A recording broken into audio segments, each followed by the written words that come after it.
Hello there, and welcome back to the Hopelessly Gifted podcast. I'm your host, Mark Talaga. Today we have a very fun episode, depending on your definition of fun, I suppose, where we're going to talk about school meetings, 504s, IEPs, MDRs, extra special services, whatever it is, right? School meetings tend to create a lot of anxiety for those involved, especially when the case is relatively complex.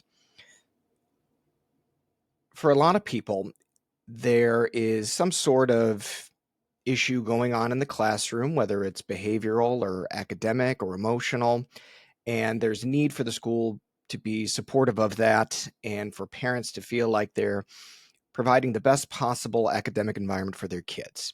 And this is the goal of teachers and administrators as well. So, why is it so anxiety producing for people? Well, part of the reason is there feels to be this pressure on the parents to ask for the right things, to say what their kid needs, to best advocate for their kid. And for teachers, it's they're wanting the same thing, but they have, of course, sometimes 25 other students that they also have to be concerned with. And administrators want to make sure they're supporting their teachers, but also making sure the parents feel heard. And a lot of the times, what's being addressed with the kids is sometimes not even the real issue, which can create problems as well. For example, if you have a kid that's getting a little more behavioral in class, they can't sit still, they're running all over the place, or they're getting physical, or they're being, oppositional, right, towards the teacher. Um, Sometimes the school meetings are centered around those symptomatic behaviors. And that can make parents and teachers and the child feel nervous and anxious, right? So, what I want to provide to you today is really for everybody. It's for the teachers, it's for the students, it's for the parents, administrators, of how to come together, right? How to make a school meeting a joy filled love fest where everybody's on the same page, working towards the same goal. And that's not always easy to do. So, let's start with the parents, okay? Now, when you go to these school meetings, if you've never been to one before, it can be a little intimidating. You're getting into the room. There could be, as many as a dozen other people in that room that are there to talk about your student and what might be going on with them. And you, as a parent, feel that possibly that the child is not getting what they need from the school, and you want to raise some concerns. And it can feel difficult to do that because most parents don't want to go in blaming the school or feeling like they're doing something wrong, but they also want to make sure their kids' needs get met. So, what I'll tell you is this: if you're going into a school, there is the first rule that I was taught in how to go to school meeting is to first go in feeling positive. And that may sound a little overly simplified, but it's one thing that you can really control. You're going in there looking to be friendly and connected with looking there to be friendly and connected with everyone in the room. Now, sometimes this is hard to do, especially if there's a disciplinary, reason behind the meeting, and it can feel like everybody might be on edge on what's going on with this kid. But it's still something that you need to focus on and be conscious about because it's something you can control, right? You can go into the room feeling like, hey, we are looking to get to a solution together. Now, the other thing that parents get caught up in that I think is a big pitfall is when they go in feeling like they have to provide to the school what the kid needs. And I'm here to tell you that's not the case. You, as a parent, should not have the onus of responsibility of determining what is appropriate for that child or not. You're there to simply give them the information about what you're seeing, both in school and at home. Because sometimes kids present differently at school. Oh, he's fine. He's a perfect little angel. He does his work. But then they get home and it's meltdown city. And so that has to be put into the context for the school as well, because it's diagnostic. It tells you that on some level, that kid is burning the candle at both ends to keep it together at school, and they are coming home and basically collapsing. And so that tells us that the school environment on some level is creating stress or distress for the child, right? So it's important for them to know these things. And you're not there to say, well, my kid needs this, this, and this, and this, because the ideal goal is that when the symptoms are understood in the full context of the kid, the school then says, well, here are, our list of tools in our toolkit that we can use to support them. Now, another thing that's very tricky is if you're going in there as a parent and you don't really have good assessment. You don't have the good testing of what's really going on with your very unique, complicated kid. Now, if you do have testing, that's great because that's what you really want to focus on. Here are the gaps, here are the scatter, here are the things that we really need to look at from an academic stance that we need to find a way to support, right? And sometimes it's hard for schools because they're more responsive to maybe diagnoses rather than some of the data in the testing. And so sometimes explaining that data can be a little tricky. This is when I get into a school meeting, I'm there to really help them understand the testing in a real life context, right?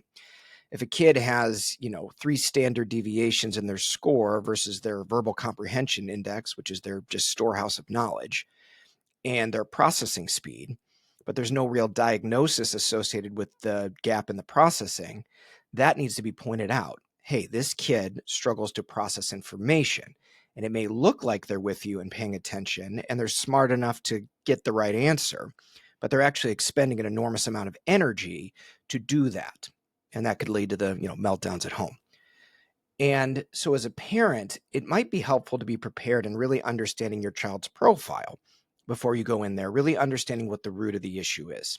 Now, if you don't have that testing, right, then you may be at a place where you're relying on the school to create an evaluation, where you're needing their help into saying, hey, I think we're missing some things here. We're missing why this is happening, because your job is to keep it off of the symptoms. Yes, we know that he's, getting very short with the teacher. And the teacher's asking him to do writing, and he says, no, I hate this, or something, right? And we say, okay, yes, he probably shouldn't be as short, but let's put it into a context where on some level he's refusing to do the work for a reason. There's a struggle there. And can we look at that and can we evaluate for that? Now, this isn't always going to go perfectly. I understand that because a lot of teachers and parents come in with their own biases and values around, here's what we think the issue is. And this is why, again, we preach this all the time. Evaluation, assessment is important because we really want to know what's going on so that we can all be dealing with the root issue. But if you can even go in there and help them understand that, look, the emotional dysregulation, the elopement, right? They're fleeing school, running out of classroom, symptomatic. And it's symptomatic of some level of overload, some level of difficulty with transitioning, some level of difficulty with initiation. Maybe there's reading or writing issues that are undiagnosed, right? We want to create a sense of curiosity in the room about what we could be missing so that we don't have this, well, let's jump to, well, he's running out of the room, so let's give him a break, every 10 minutes, which might be fine. It might be actually helpful for that kid to have an escape route where they know they can just leave if they need a break. But we also have to look at what skill are they struggling to develop that is making the classroom or academic context so anxiety producing, right? But if you can start with that area of friendliness and curiosity and saying, what else could we be missing? That's a really good place to be when you don't have the testing and say, maybe perhaps further evaluation is needed, right? Um, Now, another pitfall that I think parents should be aware of is sometimes teachers, and they do this with the best of intention, I really believe this, will throw in a sense of what they believe a kid's diagnosis is. Now, remember, that's not appropriate, right? They're not medically trained. They're not professionals in the field of diagnostics. And so if a teacher is saying to you, well, your kid might have some ADHD, what they need to be saying instead is, we are seeing some symptoms that align with ADHD and we recommend an evaluation, right? And sometimes parents can find that hard to hear, especially if the kid's really young, things like that. But you want to make sure that nobody is labeling your child without the proper route of doing such a diagnostic label. Okay. And you can push back on that a little bit of, we're not really able to just say what that is. Because what I'm trying to avoid in all this is this kind of quick labeling, here's what it is. Oh, they can't sit still? ADHD, without a doubt. Not even close to necessarily true, right? That kid's processing issues are probably more likely for them to have, the need for that motor movement to regulate themselves. That doesn't necessarily mean it's an attention issue, right? So again, we want to tread lightly when people are saying, "Oh, here's what it is." Okay. Now, for the teachers, when I'm in a school meeting, my first goal is to understand what are the challenges of the teachers? What are they up against? Because my belief is they are there and they're doing their absolute best and they love and take care of this kid. But if there's some sort of friction going on, they're struggling. They need some help too. And I want to know what that is, right? And most teachers are really great in saying, I'm having trouble having him stay on task or having her really do writing assignments, or, they're struggling to, do whatever it is. Right. And I want to help them get a better sense of, okay, let's see what that could be about. Right. And again, if we have testing, we just refer back to the testing. Part of that is related to this or that or whatever. And the administrator's job is there to support everybody, right? To make sure everything can move forward and that we have, the right things in place. The teachers have what they need. The parents are feeling heard, and that they're operating obviously within the laws and rules of what a school is allowed and supposed to do. Okay. But school meetings are still very tricky because there's this feeling of, well, I only got this one chance, right? Which isn't necessarily true. You can meet multiple times, and it might be one of those things where we have to go in with the sense that we're not sure what we're dealing with yet.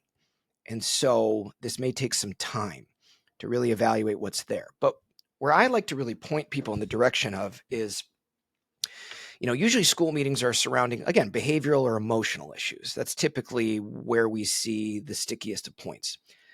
And my goal with these meetings is to always say, we have to look at the academics. We have to look at the workload, the demand on executive function, the demand on their skill and where they're at developmentally, because that is almost always, and I say that with an asterisk next to it, almost always the root of the issue. There is a struggle because remember, these kids want to do well.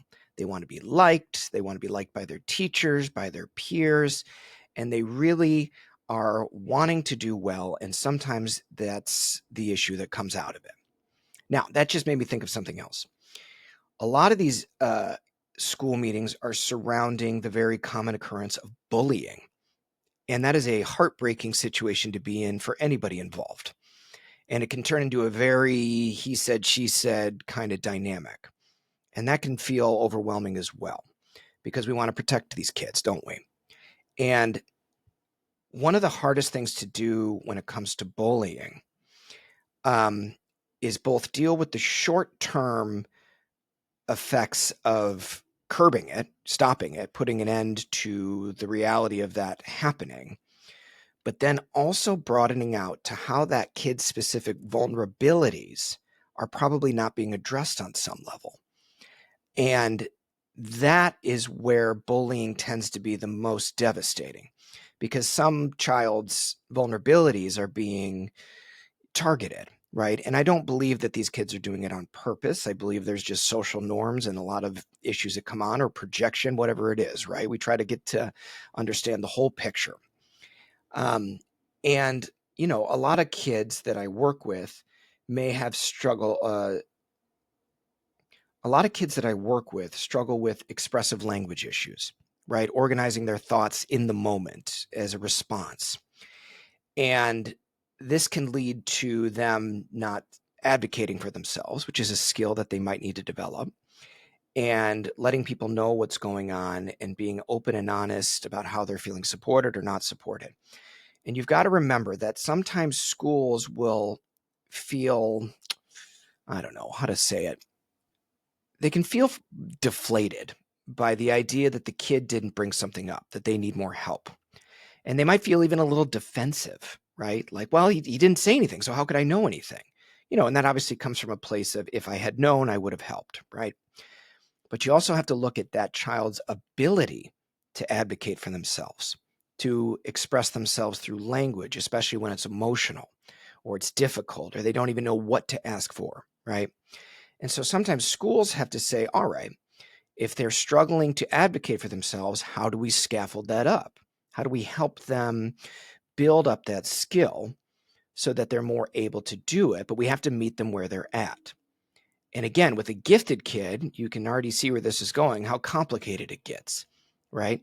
Well, they're so expressive in the class and they talk all the time. And I don't know why they'd have trouble talking about this. Or, they're so smart in my class and very kind. I don't see why they would be upset or struggling at home. Because again, asynchronous development, right?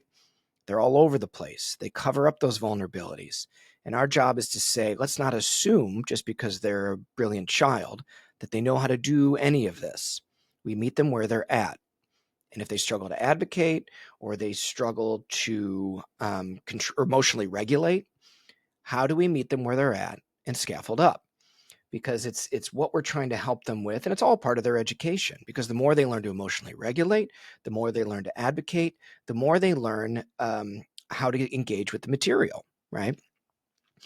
Um, some other things that you want to look at as well is things like assistive technology, right? What is there that can help them? And this is a very tricky one for everybody because not everybody's really trained and knows what works for what kid and in what way. And, for a kid that maybe has dysgraphia and just, struggles to hold a pencil and write manually, or they're a lousy typer. And the idea is, how do we get them to express themselves through writing? Well, maybe they need, a dictation software, or maybe they need some sort of Dragon Speak, I think is one of the tools you can use. But the idea is, okay, but then what if the kid doesn't want to use that? They don't want to be labeled as an outcast or looked at as different. Well, now you have multiple issues that you're working through because you have a kid that has a need, but they're also extremely sensitive and they need to find a way to have what they need normalized, right?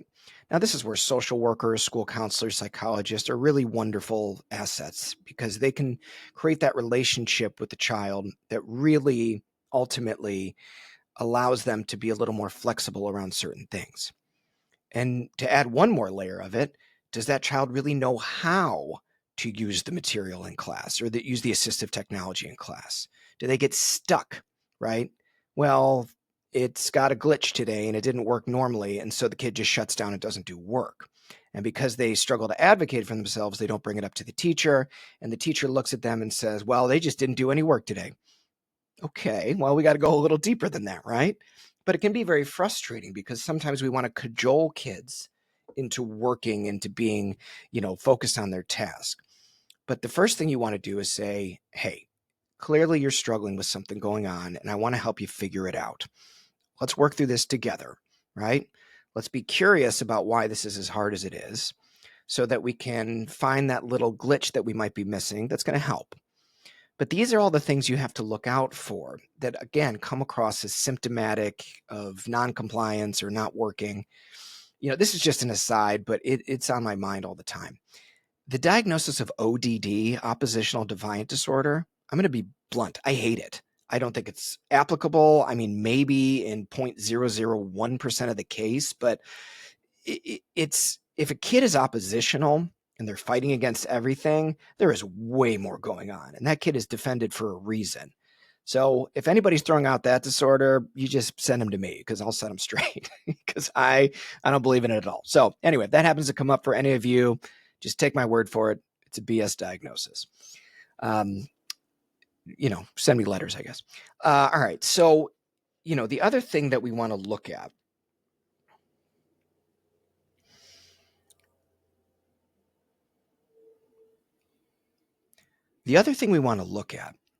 is when we aren't sure what's going on, how do we ask for anything, right? If we're still in that evaluation stage, how do we make anything different or better for that kid?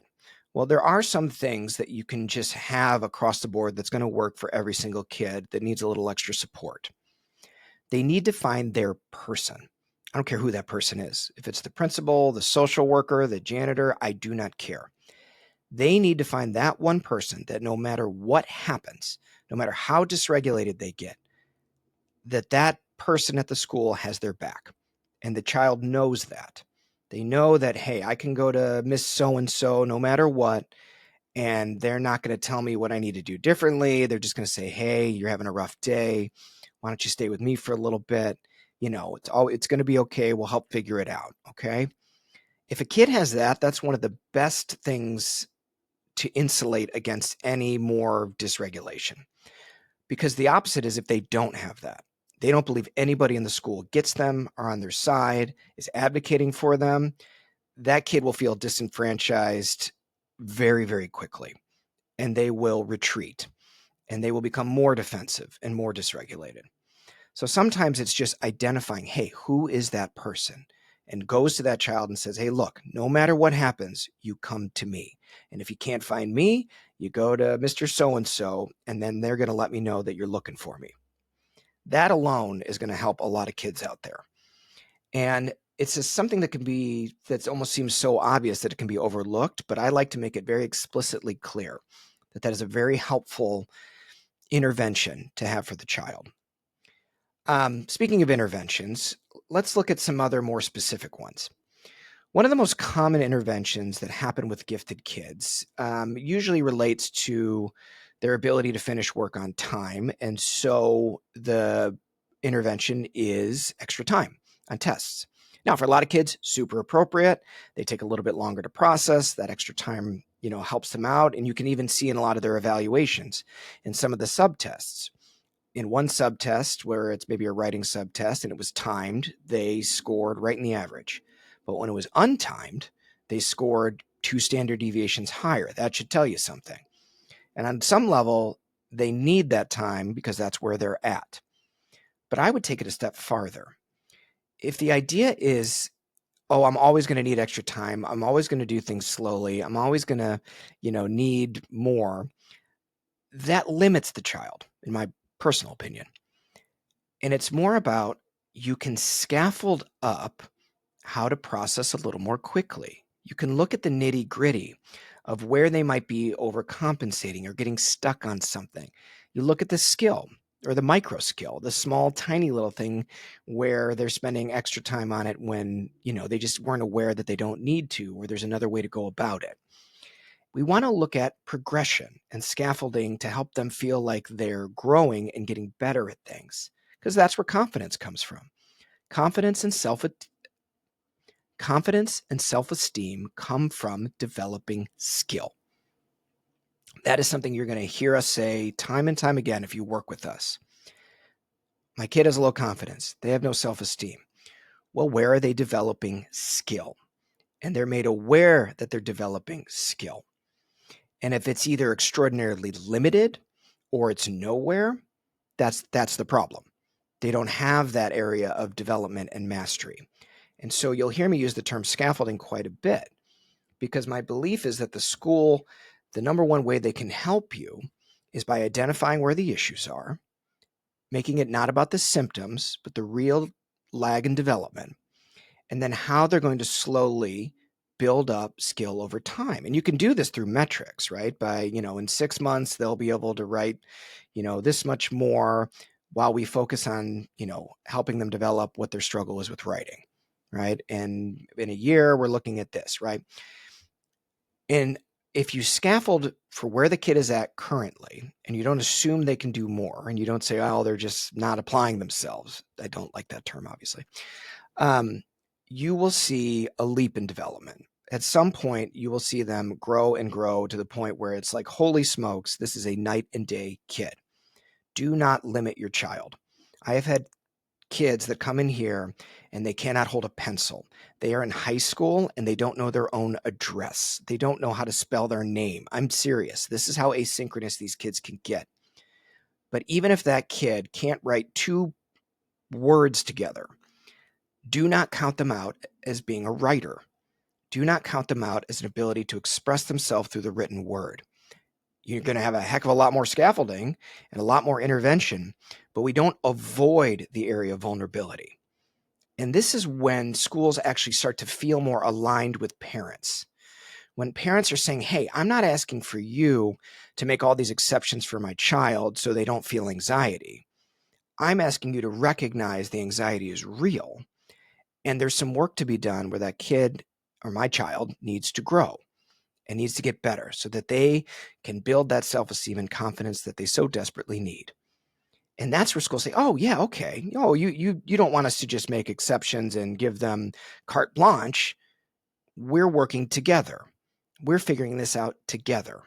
We're all in this together. And that's really what it's about. School meetings are about how we can come together. But you have to avoid those common pitfalls. Don't overlabel the kid or simplify it too much. Stay in an area of curiosity of what else we might be missing. Call out symptomology rather than the root issue. And even if you don't know what the root issue is, then we talk about evaluation and where we can get more data. And everybody's fighting for that child. That's my belief. There was only a couple times in a school meeting where I saw a staff member or even a parent that had too much ego on them, that there was like, nope, I know what's going on and this is what it is and that's the end of the story. Now, that's where you need a little extra help. And there are a lot of people out there, educational advocates, people like myself or the counselors that work at our practice that are trained in working this way. And in some cases, when it gets really nasty and bitter, there's, lawyers that need to be involved. But the idea is we don't ever get to that point. We're able to work within the framework of what the school can do for them, within the understanding of what the child really needs and how to, move forward from there. And again, if it's like, I don't know what's wrong with my kid, then that's where you need to start. And you need to be a little vulnerable that that's where you're coming at with the school. We don't know yet. But what I don't want is for them to be labeled as lazy or a bad kid or disruptive or whatever. And let's work together to figure out what we're really dealing with. Because the behavior is the symptom, typically. And more often than not, developmentally, executive functionally, academically, there's a struggle that you're missing, which makes it so much more difficult. So my hope is that as you're listening to this today, yes, it might be a lot of things you already know, to be honest, but it's what I underlined today and giving you a framework for how you walk into that meeting from the very beginning, where you can hold your ground, where you don't have to put pressure on yourself to come up with the solutions as a parent and as teachers to know that you don't have to do it all alone and that there are ways where you don't have to feel the pressure to get that kid to comply or produce work, especially if we're not sure what we're dealing with yet. I want that burden to be off of people so that we can work together to better understand, hey, this is what's happening. This is what I'm struggling with. And so for more of the specifics of, what should I have in the IEP? What should I have in the 504? What do I tell the school about, this specific behavior that I feel even a little embarrassed about that my kid is doing? That's not where you need to be. You need to be in, we don't know what's going on yet. Okay. We don't understand what we're dealing with yet. But again, through a proper neuropsych evaluation or even evaluation that the school can provide, you will get more data, and more data, the better. I believe that. With complicated kids, the more complexity you throw into it, the more things start to make sense.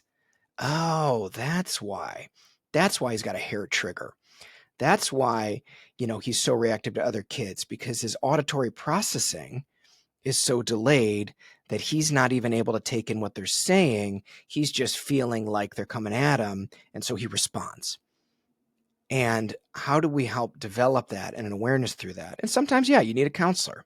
You need somebody that's helping the kid outside of the school. And that counselor, if they're worth their weight in, gold, will work alongside the school. Hey, what are you guys seeing? Here's what I'm seeing. What are you guys struggling with? I had some thoughts about what might help. You want that partnership to exist. Remember, it takes a village, and it takes a very educated village to raise these complicated, gifted kids. And so hopefully this helps you. I'm sure it probably brings up some questions for you as well. I still encourage you, please go to the website, hopelesslygifted.com, fill out a form, send us a question. We'll try to answer everything that we get on the next episode or a future episode so that you're feeling supported in whatever way you need it. Until next time, this is Mark Talaga with the Hopelessly Gifted podcast. Bye-bye.